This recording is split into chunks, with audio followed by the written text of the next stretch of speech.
네, 감사합니다. 오늘은 요한일서 9번째 시간입니다. 이것만 알면 사기당하지 않는다.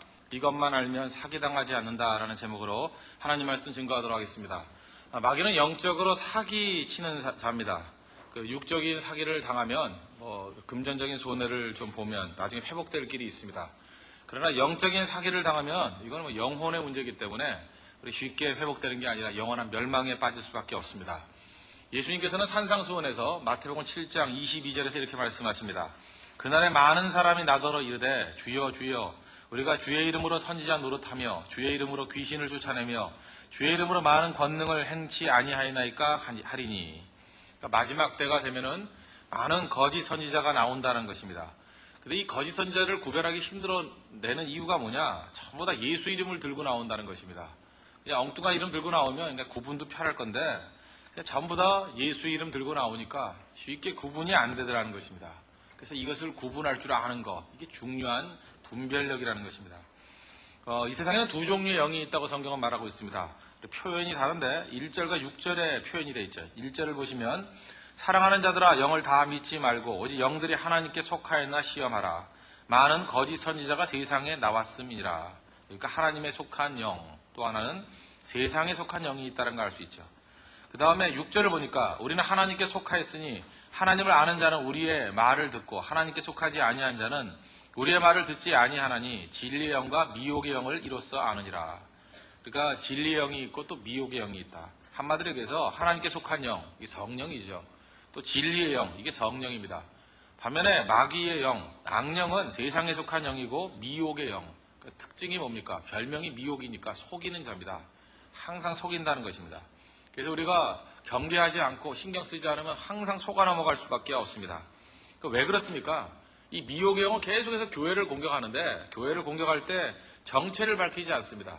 끝까지 자기 정체를 밝히지 아니하고 숨어서 내용적으로 볼 때는 동지같이 보이는데 겉으로 볼 때는 동지같이 보이는데 내용적인 면을 보면은 항상 교회를 무너뜨리고 하나님의 뜻을 무너뜨리는 그런 모습으로 다가온다는 것입니다. 고린도후서 11장 14절을 보니까 사단도 자기를 광명의 천사로 가장한다 그러지 않습니까? 항상 우리 속지 말아야 됩니다. 가장한다, 속인다라는 거죠. 그러므로 이 말세를 살아가면서 하나님 백성들이 꼭 해야 될 일이 뭐냐? 첫 번째, 항상 모든 영을 믿지 말고 시험하는 태도를 가져야 됩니다. 이게 어디로부터 왔는가? 항상 물어봐야 된다는 것입니다. 다시 1절을 보시면 사랑하는 자들아 영을 다 믿지 말고 오직 영들이 하나님께 속하였나 시험하라. 많은 선지자가 세상에 나왔음이니라.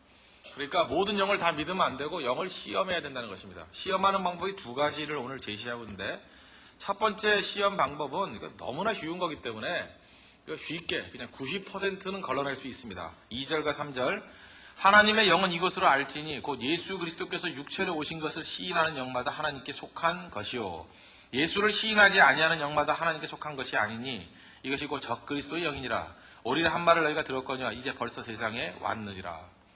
그러니까 예수를 시인하느냐 시인하지 않느냐 이게 중요한 시금석이라는 것입니다. 그러니까 이거는 웬만큼 초신자 아니고서는 쉽게 이해할 수 있죠. 그러니까 예수님을 시인하되 어떤 예수님을 시인하냐 육체로 오신 거. 그러니까 쉽게 요약을 한다 그러면 예수님이 하나님이십니다. 이걸 인정하고 그 하나님이 이 땅에 육신의 몸을 갖고 오셨습니다. 이걸 성육신 그러지 않습니까? 이 두 가지 사실을 명확히 인정하는 거 그거 아니면 가짜라는 것입니다. 우리 겉으로 이런 거 속이기 쉬운 것 중에 하나가 그런 거죠.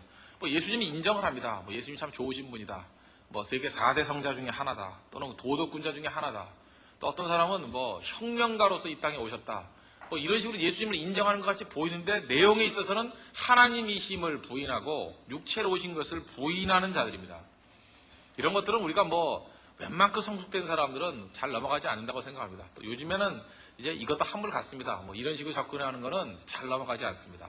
문제는 두 번째 방법인데 교훈을 통해서 우리를 넘어뜨린다는 것입니다. 5절 저희는 세상에 속한 고로 세상의 영이니까 세상에 속했겠죠. 세상에 속한 말을 하며 세상이 저희 말을 듣느니라. 다시 말해서 세속적 관점에서 우리의 모든 마음을 빼앗아가 버린다는 거예요. 그러니까 하나님께로부터 온 말씀에서 하나님의 백성들을 세우는 것이 아니라 세상에서 온 가치를 가지고 세상 사람들을 끌고 간다는 것입니다. 그런데 특징이 뭐냐? 세상에 속한 거로 세상의 말을 하니까 세상 사람들이 듣기 좋아하더라는 거예요. 그러니까 우리 인간의 마음 가운데 그게 거부감이 별로 없습니다. 왜요? 세상 얘기니까. 세상의 관점에서 이야기하는 것이니까. 이거는 양극단에서 두 가지로 나올 수 있습니다. 하나는 그 이념적인 사람들 있죠. 이념적인 사람들. 자기가 믿고 있는 이데올로기가 있습니다. 실제로 예수 믿는 거 아닙니다. 이데올로기를 더 믿어요. 어떤 때는 변증법을 믿고, 어떤 때는 사회주의 사상을 믿고, 이데올로기에 분명히. 그 이데올로기를 그냥 증거하면 힘드니까 예수라는 포장지로 싹 덮어버립니다. 그래 놓고 난 다음에 그 가치와 기준을 가지고 교회를 분석하고, 교회를 유도하고, 교회를 공격합니다. 그러니까 또 내용은 뭐냐 하면 변증법을 믿기 때문에 자기들이 말하는 게 꼭 맞아야 된다는 생각을 갖지도 않아요. 이게 참 무서운 겁니다. 그래서 파괴가 쉬운 게 이런 사람들은 파괴를 두려워하지 않아요. 왜냐하면은 정반합의 논리니까 내가 굳이 정답이 아니더라도 적당히 안티 역할만 해주더라도 역사는 발전한다는 거예요. 정반, 그저 반대만 해줘도 이게 답이라는 게 아니에요. 이렇게만 해주더라도 결국은 합으로 가는 거기 때문에 문제가 없다라는 이상한 낙관론입니다. 그래서 항상 낙관론이에요. 왜? 역사는 항상 발전하게 돼 있다는 거예요. 정당하게 반대만 해주면 발전하게 돼 있다. 이런 논리로 나가기 때문에 교회도 마찬가지라는 거예요. 교회를 막 공격하면 이 교회가 나아진다는 거예요. 무너지는 게 아니고. 그러니까 이거에 대해서 전부 다 공격하고 반대 논리를 가지고 세상의 기대에 부응하게 만드는 거. 이런 것들이 일종의 세상에서 흘러들어온 메시지라는 것입니다. 이 사람들은 예수님의 말씀을 믿지 않습니다. 말씀의 권위를 믿지 않습니다. 권위를. 여러분, 이 땅에 있는 모든 것들은요, 권위의 문제인데, 하나님의 말씀의 권위를 믿지 않으면 또 다른 권위를 믿어야 될 거 아닙니까? 그럼 말씀 빼놓고 나오는 권위가 뭐가 있겠습니까? 한번 생각해 보세요. 여러분, 말씀이 이게 하나님 말씀이 아니다. 그렇게 생각하려면 믿을 만한 권위가 또 뭐가 있겠어요? 결국은 가장 보편적으로 호소할 수 있는 건 선행밖에 없습니다. 선행. 그래서 대부분 이런 사람들은 선행의 모든 권위의 뿌리를 다 둡니다. 그래서 얼마나 많이 구제했는가, 얼마나 많은 선행을 베풀었는가, 얼마나 많이 희생했는가. 그래서 그거의 모든 이론의 무게중심을 다 둡니다. 좋은 교회는 어떤 교회냐? 희생하고 구제하고 이런 거. 그러나 성경 말씀에 의하면 가장 좋은 교회는 어떤 교회입니까? 하나님께 예배하고 전도하고 영혼 살리는 거 아니에요? 가장 중요한 교회의 존재 목적이 뭐예요? 영혼 살리는 거 아닙니까? 근데 그런 건 통하지가 않죠. 왜요? 보편적인 가치가 아니라고 생각하기 때문에. 그러니까 하나님 말씀 앞에 인생을 두지 않았기 때문에. 그래서 여러분 잘 보면 이런 데 많은 사람들이 매혹을 당합니다. 왜요? 겉으로 볼 땐 깨끗해 보이고 겉으로 볼 땐 정의로워 보이거든요. 그러나 여러분 이런 사람들이 말하는 그 선행이라고 말하는 거 한번 보십시오. 인간이 선행을 해야 얼마나 하겠습니까? 실제로 보면은 한두 사람의 또 아니면 좀 많은 사람이라 하더라도 지극히 얄팍한 선행에 모든 이론의 무게중심을 거기에 다 두고 있습니다. 그러니까 선행이라 그래봐야 평생의 삶도 아니에요. 그러니까 몇 가지 한 일, 그거에 모든 무게중심을 다 둬요. 그거를 강조하고 확대하고 그거 금방 무너지는 거 아시죠? 인간이 선행을 해야 얼마나 선행을 하겠습니까? 인간이 위대해야 또 얼마나 위대하겠습니까? 그거 마음 잡고 한번 뒤흔들어 버리면 아무것도 아닌 더러워진 옷이죠. 더러워진 옷. 우리가 무슨 의를 행하여 무슨 의가 있겠습니까? 인간이 행하는 의야 자기 의밖에 더 되겠어요? 그러니까 얼마 가지 않습니다. 곧 무너져 버려요. 그러면 또 다른 의를 또 세웁니다. 그래서 곧 무너져 버린다는 거예요. 참 어리석음의 반복이죠. 이게 교회의 모든 것들을 이데올로기화 하는 사람들의 반복된 얘기입니다. 그러니까 주기 30년 난가요? 이렇게 주기적으로 이렇게 넘어진다는 거예요. 그러나 하나님 말씀은 영원한 근거가 있지 않습니까? 하나님 말씀의 중심을 둔 신앙만이 온전하게 살 수 있다는 것입니다. 또 반대쪽 극단이 있습니다. 반대쪽 극단은 뭐냐면 세속적인 가치를 추구하는 것입니다. 우리 그 내용 앞에를 보시면 요한일서 2장 15절을 보십시오. 2장 15절을 보시면 이 세상이나 세상에 있는 것들을 사랑치 말라. 누구든지 세상을 사랑하면 아버지의 사랑이 그 속에 있지 아니하니 이런 말씀이 나옵니다. 세상에 있는 것들을 사랑하지 말라 그럽니다. 그런데 예수를 믿으면서도 이 세상의 것들을 세상의 정과 욕심 십자가에 못 박아야 되는데 여전히 세상 것들을 사랑합니다. 그래서 예수를 믿으면서도 출세는 좋은 거야. 예수를 믿으면서도 돈은 정말 좋은 거야. 돈을 너무 사랑하고요. 거기에 마음을 놓지를 못합니다. 그러다 보니까 항상 양다리 인생이죠. 그냥 돈도 추구하고 하나님도 믿어야 되겠고 이게 뭐랍니까? 혼합주의. 요즘에는 기복주의라고도 말을 많이 하는데 하여튼 무슨 주의 이런 것보다도 우리 안에 이런 것들이 다 오염이 돼 있다는 거예요.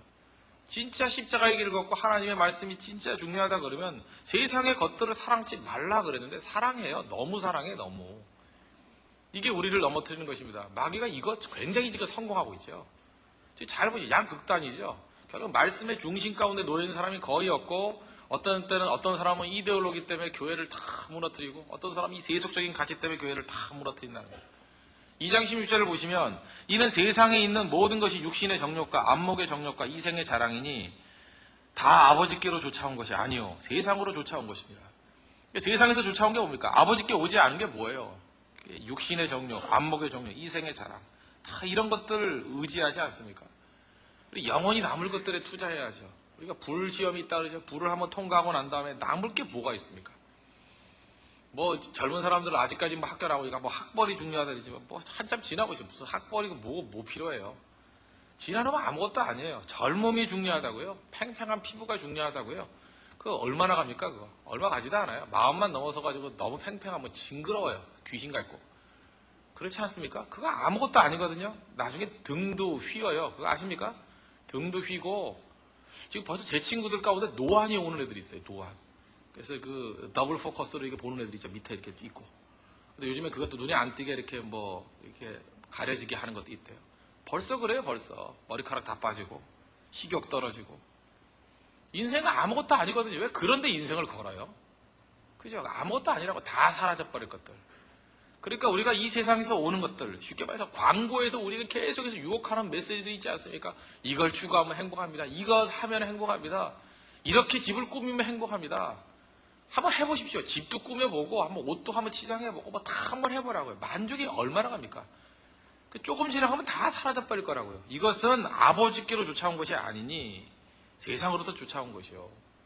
우리가 하나님 앞에서 진정한 믿음 갖기 위해서는 마귀의 이 유혹 이겨야 됩니다. 세속적인 가치. 그러니까 쉽게 말해서 이게 누구에게로부터 온 건가? 그걸 잠깐 물어야 됩니다. 하나님께로부터 온 겁니까? 붙들어야 됩니다. 그래 명백하게 세상으로부터 온 겁니까? 그럼 끊어버려야죠. 하나님 앞에 이러한 진리의 말씀 붙들고 영적 분별력을 가지고 마지막 때 진짜 혼탁해지는 믿음 가운데 진정한 믿음 붙들 수 있는 우리 하나님의 신실한 종 되기를 바랍니다. 영을 시험해야 됩니다. 시험하고 항상 이것이 어디로부터 왔는가 극단을 잘 제거하면서 첫 번째 시금석은 예수를 부인하는가 시인하는가. 그게 제일 중요하다 그랬죠. 그다음에 두 번째는 세속의 가치를 가지고 접근합니다. 이데올로기적인 접근, 그다음에 기복적인 접근. 오직 하나님 말씀 붙들고 흔들리지 않냐는 마음으로 사는 우리 믿음의 종들 되기를 축원합니다. 기도하겠습니다. 이 시간에 하나님 앞에 다 같이 참된 믿음, 말세의 지말에 온전한 믿음 가운데 서게 해달라고 이 시간에 다 같이 간구하도록 하겠습니다. 기도하겠습니다. 하나님 아버지 주님 감사를 드립니다.